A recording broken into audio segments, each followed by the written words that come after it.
we're going to have a look at some slip pocket methods. So how to make a simple slip pocket, either for the inside or the outside of your bag, really, it doesn't really matter. So we'll start with the very basic version, and this is what you generally see in most bags. So you have two sort of squares or rectangles, both have been interfaced. You would lay them right sides together, and then you would stitch around the outside, and it works perfectly well. What I will say is that what I like to do when I do this is, well, what are the problems first of all? Sometimes the corners can be a bit bulky and they don't sort of make a nice point. Sometimes when you turn through the gap at the bottom, and I'll show you that, you don't get a nice straight edge, but I'll show you how I do it so that I do get a better straight edge. So I'm going to mark where my sort of turning gap will be at the bottom, and depending on what pattern you're doing and what size your pocket is, it will tell you, you know, to leave a gap that's perhaps like 3 inches, 4 inches, depending on how big your pocket is. So I would always sew one of these sort of pockets, a slip pocket, with a 1/4 inch seam allowance. So I'm just going to reduce my stitch length down. I'm starting at the point where I've got that sort of mark where I want to leave the gap.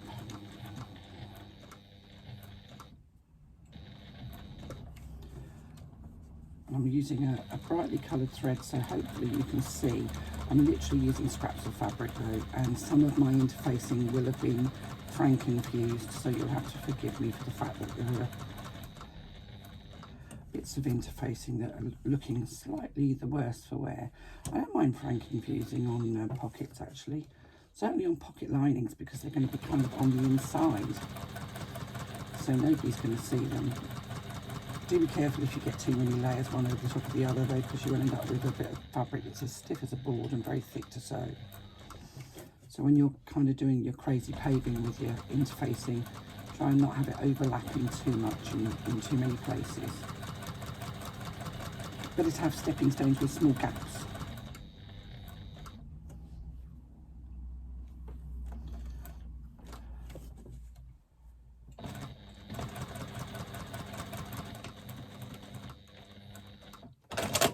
Right, so let's just get rid of my threads.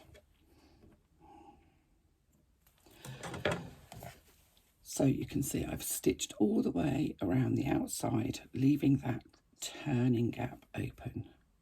Now what you can do is you can take that turning gap at this point and just fold it back and press. So you're folding the seam allowance back and give that a little press, so when you turn it through, that should sit nicely. What you can see there, just finger pressing has made it actually sit okay. And what I like to do is those little marks that you've made out towards the edge, I like to stitch those. So I would actually stitch it when I'm stitching my first line of stitching, but because I was trying to show you what the difference was, I'm just going to do this now. So it's just a couple of stitches.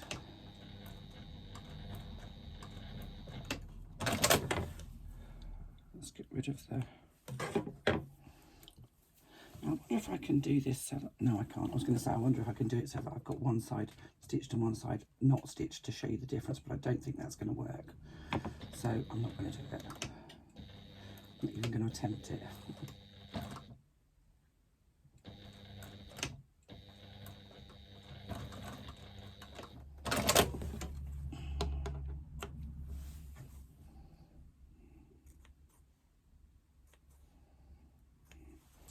So let's get rid of all my... So there we have the two squares, rectangles slightly, stitched all the way around the outside and stitched down towards the outside edge at that point where the opening gap is. Now, most of you will know that you're going to cut off the corner at 45 degrees, making sure you don't cut into your stitching.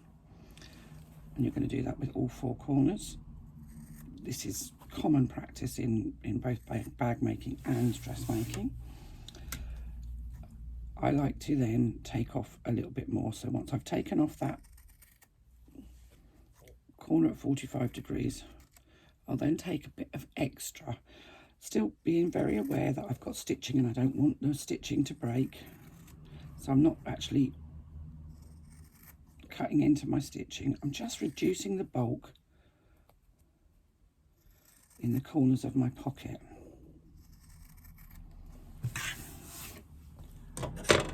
And then we'll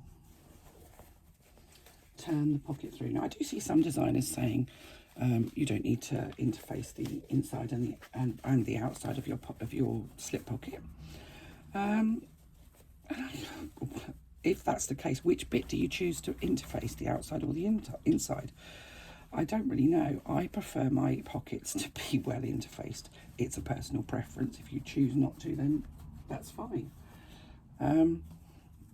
So having done that, you need to get whatever you use as your pokey tool, your corner pokey outer. There you go, there's a description. And just push out your corners. Now there is a trick that I've seen on Facebook in the sort of little things that pop up, the little movie reels, for pulling out the corners of collars to give you a really nice sharp corner on a collar.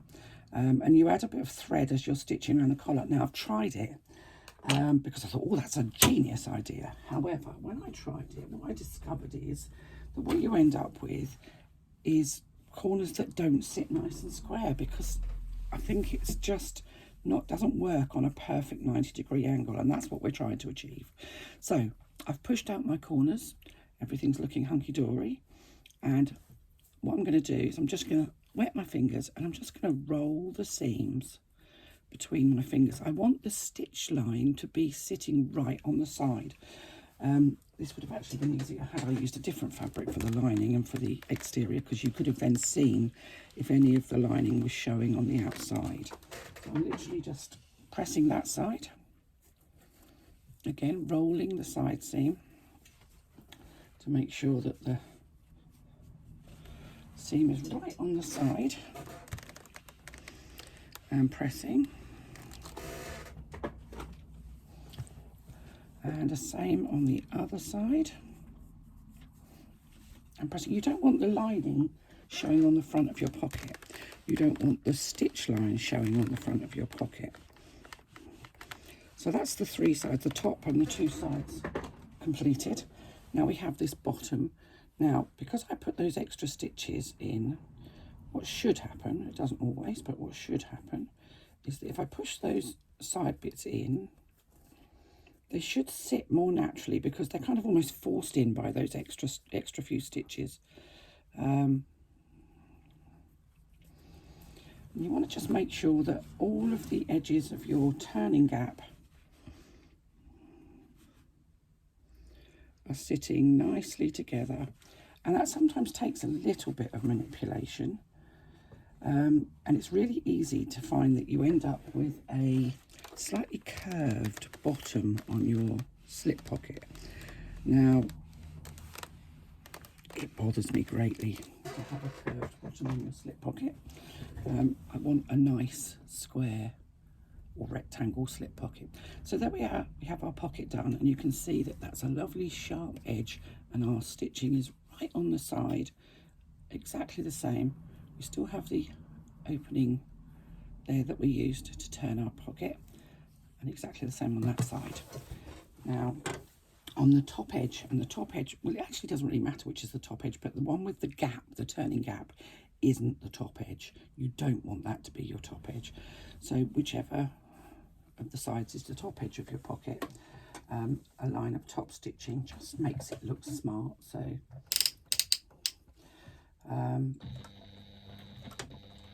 no, I'm not going to vary my threads on this.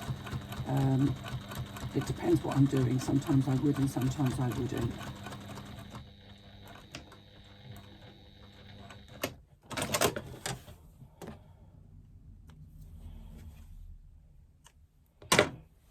And there we have one slip pocket. Now we'll have a look at how we fit that slip pocket in a minute, but I want to show you a couple of other techniques. So this is another one that you may well find in a pattern, And to be fair, it's almost exactly the same as the one you've just done. The only difference being you've got a big rectangle rather than 2 squares. You'd fold them right sides together.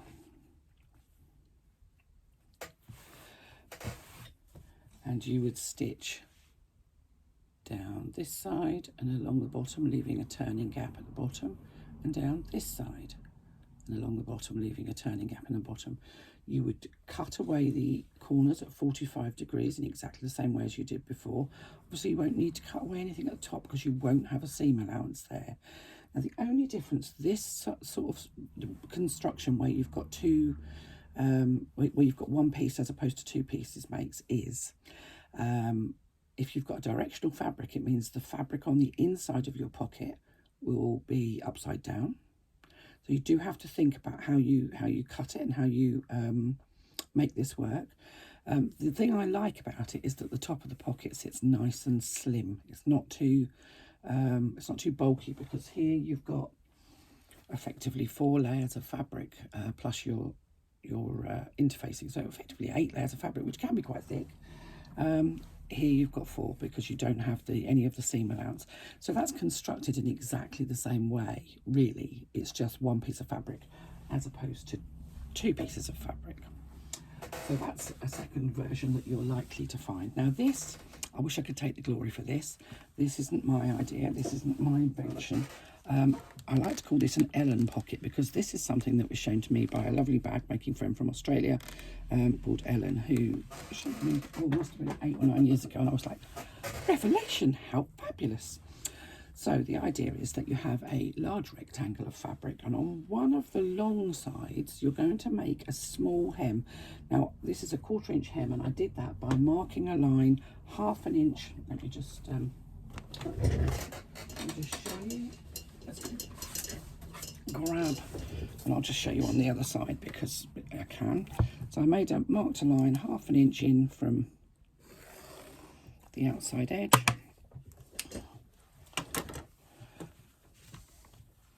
And I folded in the raw edge into the line and pressed it. And that gives me a perfect 1/4 inch hem along the side.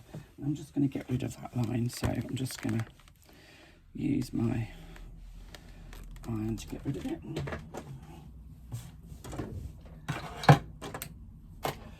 So what you have is this rectangle of fabric that's been interfaced with this 1/4 inch hem on the side. And in the same way as you've done before, you're going to fold that whole rectangle together in half, right sides together, making sure that that edge that's got that hem on it matches perfectly. Let's do all the corners.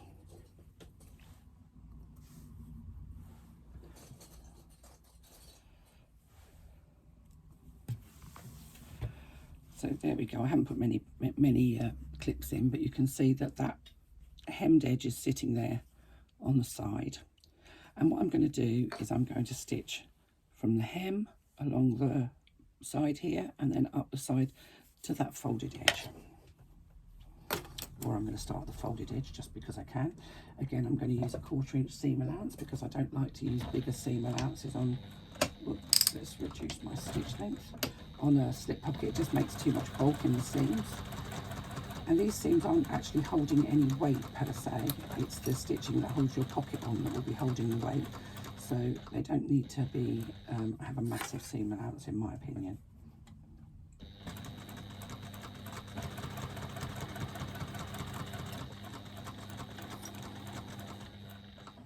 When you come up to where the fold is, make sure that the fabric stays folded and doesn't catch on the bottom of your presser foot, and unravel and the fold open up. And there you can see we've gone all the way and all the way. Now we're going to do the same thing again as we did before.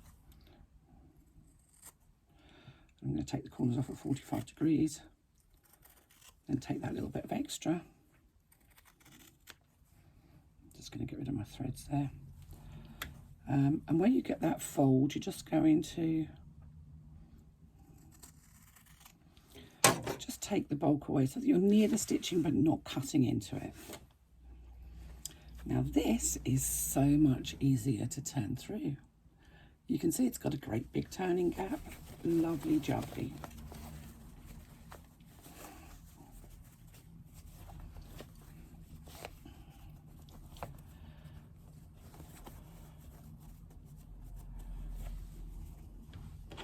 Take your pokey tool, whatever that may be. Do be careful using scissors because you don't want to poke your scissors through the corner of your pocket. Do be careful over poking, because if you over poke, you're just going to end up with a sort of a curved edge, because the little corners that you've got will kind of push right out. You'll weaken the seams, you'll weaken the stitches in the corners as well, so just be really careful. So in the same way as we did before, just wetting my fingers slightly and rolling that seam between my fingers and pressing.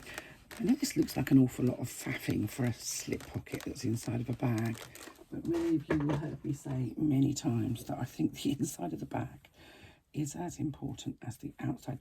You as the bag user, the thing you're going to see more than anything else is the inside of your bag. So you want it to look nice.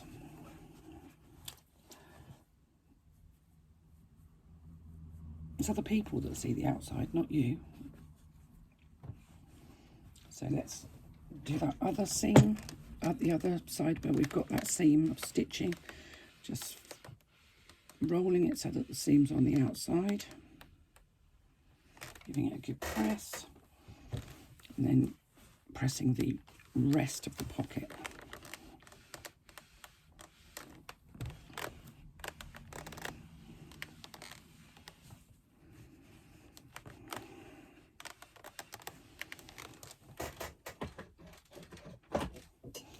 And again, you can see we've got this lovely neat turn, and we've got a perfectly square slip pocket. Now I'm going to top stitch along that edge because I can, or you can top stitch along the edge that doesn't have the just a fold as opposed to a seam. It's very much your call, and again I will show you how to fit them shortly once I've shown you some different styles. So those are the two sort of, or three methods that I would commonly use for a basic slip pocket inside of a bag.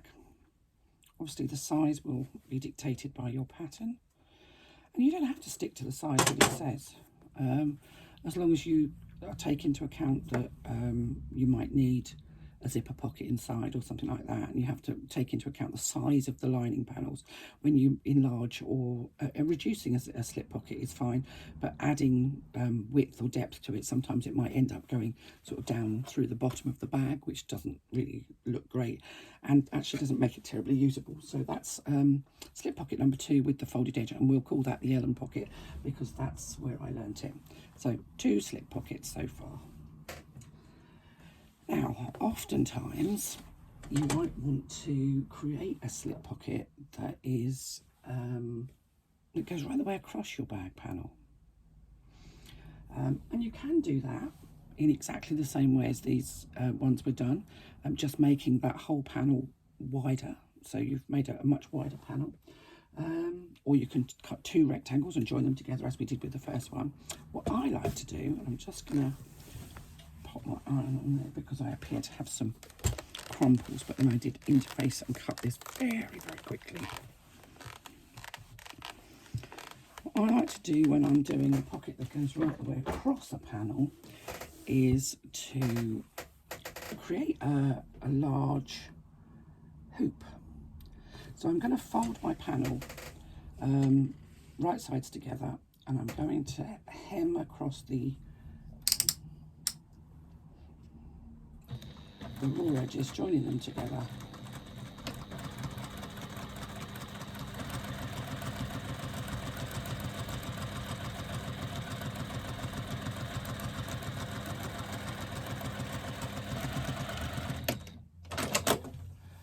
So what we end up with is a hoop that's been hemmed on the side. So I'm just going to fold that down, and I'm just going to open the seam allowance with my finger, and I'll start by finger pressing, but I will get my iron and give it a press to open it up properly. And I'll show you, you'll see in a moment why we do this.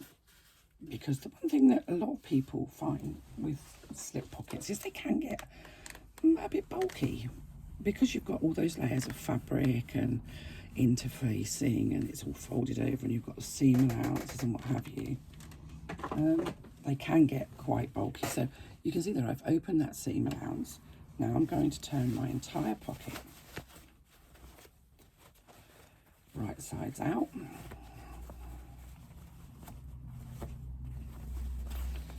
Again, if you've got directional fabric for this, you might need to be a bit careful how you do it. And you can see there that my seam allowance, my seam is sitting nice and flat. And what I'm going to do is I'm going to flatten it with my hands so that my seam is about 1 inch from the bottom. It's not a measured amount. This isn't a very big pocket, so I have made it quite small and quite tight, and it is a bit wrinkly. So I'm just going to press it now I've turned it. And the seam allowance on the inside should still be open because we pressed that open already.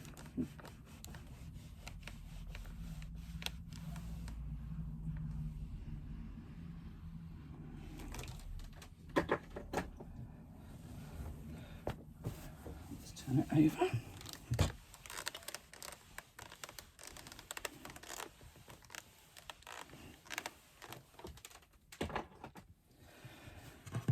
And now what we have is a slip pocket that has only just a narrow base and a narrow top. So all the thickness is actually on the inside. So nobody's going to see that. Nobody's going to see that seam on the inside. In fact, it's pretty much hidden even just by looking at it now. But so we can top stitch along the top edge.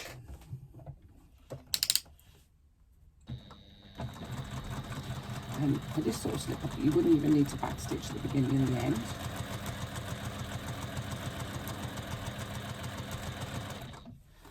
Because this is the sort of slip pocket that you would be adding, and the sides of the slip pocket will be going into the side seams of your bag, whether that's, this doesn't work so well, this going right the way across the width doesn't work so well if you're doing a boxed bottom, because it means that the sides of the pocket will actually go into the sides of the bag, which means that the pocket sometimes will gape a little bit, unless you do a line of stitching and create almost like a pen pocket on the side, which you can do.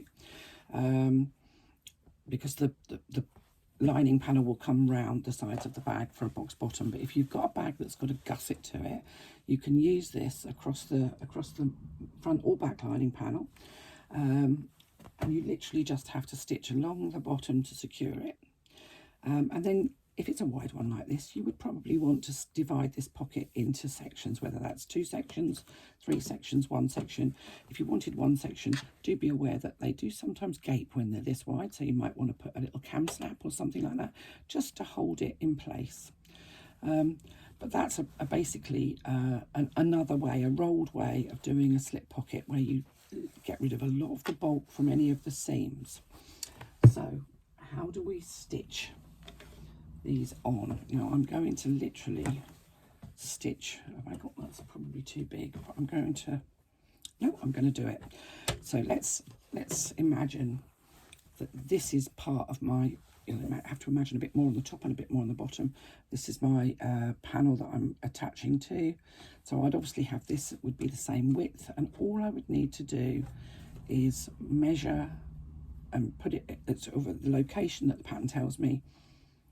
I'd stitch along the bottom here at 1/8 of an inch seam allowance, and then make any divisions that I wanted to in my pocket, and that's that slip pocket fully attached.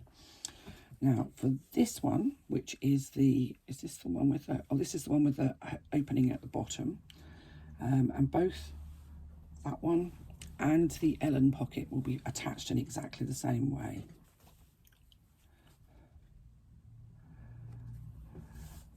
So I'm going to lay it in the position that I'm told to in my pattern, and I'm going to top stitch from the top corner.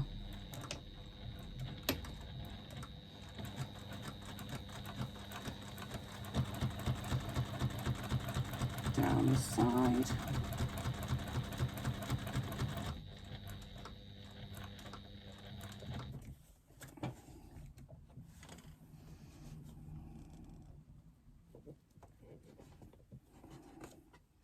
And then coming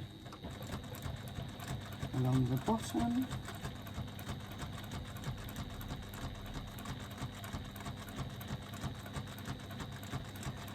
I'm stitching here at 1/8 of an inch.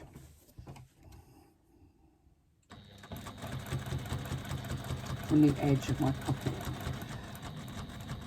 A slip pocket needs to be a usable size. You ideally need to be able to get your keys or a pair of glasses or something like that into the pocket. There is absolutely no point in having a pocket that's only 2 inches by 2 inches. It just won't accommodate anything. So, you know, you don't want to take up half of your pocket by stitching 1/4 of an inch away from the edges. So there we go. We've stitched an 1/8 of an inch seam allowance. We have our slip pocket, and that turning gap has disappeared because we've stitched across it. So that's all fixed nicely. Now, inside of a bag, we all tend to overload things. We tend to overload our slip pockets. So we'll be sticking our phone, and we're sticking our sticking all sorts of stuff in our pockets. And the place where you're going to find problems, where it's a stress point, is here. Now I can, if I give that a bit of a, oh dear, look at that. I've put too much in my pocket and I've ripped my stitching in my completed bag, which means it's nigh on impossible to fix. And very often you'll actually rip the lining fabric because that's the weakest point. So I'm just going to stitch that back up again. Obviously I can't do that if it's a bag that I've already made. My bag is completed and I'm sitting in the corner with my hands in my head thinking, oh woe is me, I've ruined my bag by overloading my pocket. Worse still, your customer is sitting in the corner going, oh woe is me, I've ruined my bag by overloading my pocket, and they're trying to work out how they're going to send it back to you so that you can fix it and be charged. So how do we reduce that stress on that corner? It's very simple. All we do is a few lines of stitching, a few stitches rather,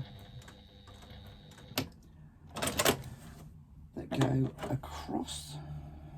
I haven't done this very neatly, but that go across that corner at an angle, so at a 45-degree angle. Now if you look at the back pocket on your jeans, that's exactly what happens on your jeans pocket. It's done a lot in clothing, and it's done so that because you've put your hands in your jean pocket and you kind of have your phone and everything else stuffed in your jean pocket, and the same thing will apply. Those corners will be really weak. They're a stress point and they're likely to tear the denim on your bottom, and you really don't want your pants hanging out your jeans, and you really don't want your slip pocket ripping through your lining in your bag. The same thing applies. This just spreads the load in the pocket across that whole corner rather than that one single stitch in the corner. So adding that little triangle is a really good idea. Now if you've made a divided pocket, now obviously I realise that this pocket is not a divided pocket. Now if you're going to do a divided pocket, I would always stitch from the bottom edge up. So mark where you're gonna, let's just say I haven't got my ruler here, so I'm gonna mark where I'm going to do my stitching, and I'm going to start at the bottom edge of my pocket, stitching towards the top. Now why do I do it that way and not the other way? Well, even though I've interfaced my fabric, there still may be some movement. Let me just grab my iron. There still may be some movement, some flexibility in the fabric.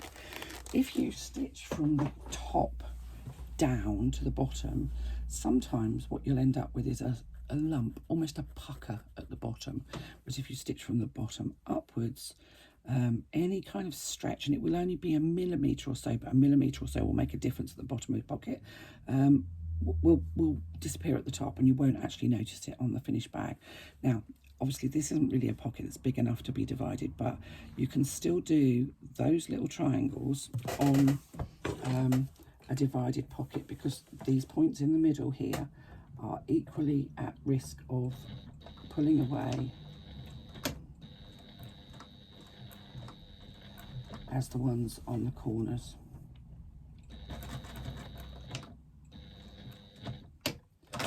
Now, what you do need to remember if you start to do this, and I really do advise it, so you can see there you've just got that little, looks like a crow's foot, I guess, is that you need to make sure that your pockets are wide enough to accommodate the fact that you're actually taking away just a little bit of the accessible top when you add those little V shapes at the top of the pocket. But that will make a huge difference to whether your pocket tears, and it will tear the lining fabric of your bag. And is it really worth it for the sake of a couple of little V's? So you have the standard 2 square, 2 rectangle, that's the one. Standard 2 square or 2 rectangle slip pocket that is in a lot of patterns, perfectly serviceable, does the job, can be a bit bulky, sometimes can go a bit wonky on the bottom where you've got that turning space, but it's serviceable, it does what it needs to do. Take your time, don't rush it. It's a slip pocket, I know, but if you take a little bit of time, you'll get a nice looking square or rectangle pocket with nice straight edges. It's always worth doing the thing with the fingers just to make sure that the seams that you've created are sitting right on the edge of the pocket. Then we have the Ellen version, again slightly different because it allows you to turn through a much bigger gap, and you're turning close where you close when you stitch that in place. You don't get any curved edges because that's already been pre-folded. It's ideal if you're using thicker fabrics for a pocket as well because of the bigger gap for turning. So I'm calling that the Ellen pocket because that's where I learnt it. I mix and match between these two. And what I think, I don't know what you want to call it, a hoop pocket, because it is effectively a large hoop slip pocket. Again, you can divide this in any way you want to, but the benefits of this one is it's really thin at the top, it's really thin at the bottom, because the only thickness is that seam there, which is actually midway on the back of our pocket. So those are 3 slip pockets. There are others, but those are the 3 that I use more than anything else.